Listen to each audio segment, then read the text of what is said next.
Баршаңызға қайырлы күн. Бүгін сіздермен бірге таңғы асқа күріш ботқасын дайындайтын боламыз. Видеоның соңына дейін қарап, өз пікірлеріңізбен бөлісе отырыңыздар. Бір стақан суымызды құйып, қайнатып аламыз. Үстінен жуылған таза күрішімізді саламыз.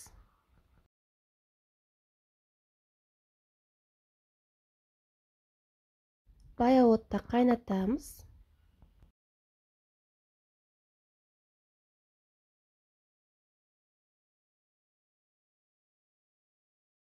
Үздіксіз араластырып отырамыз, асты жабысып қалмас үшін.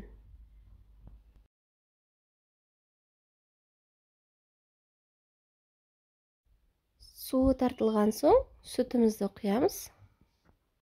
Сүтін көбірек құя беріңіздер. Күріш сүтті болсын, суды болсын, өзіне жақсы тартып алады. Өте жұмсақ, балғын пісsin десеңіздер, көп құя беріңіздер сүтті.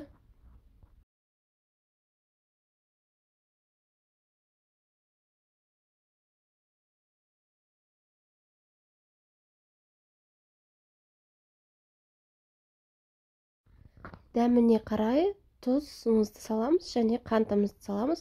Әрине қалауларыңыз бойынша.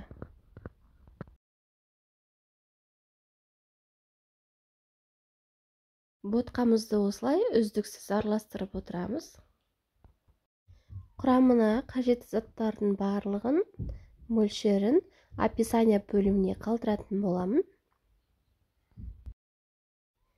Видеоны соңына дейін көрген болсаңыздар, комментарий бөліміне өз пікірлеріңізді, ойларыңызды қалдыра кетіңіздер.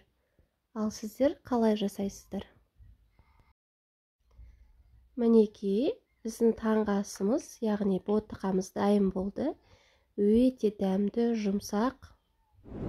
Міндетті түрде жасап көріңіздер. Каналыма тіркелмеген болсаңыздар, тіркеліп, лайк басуды ұмытпаңыздар.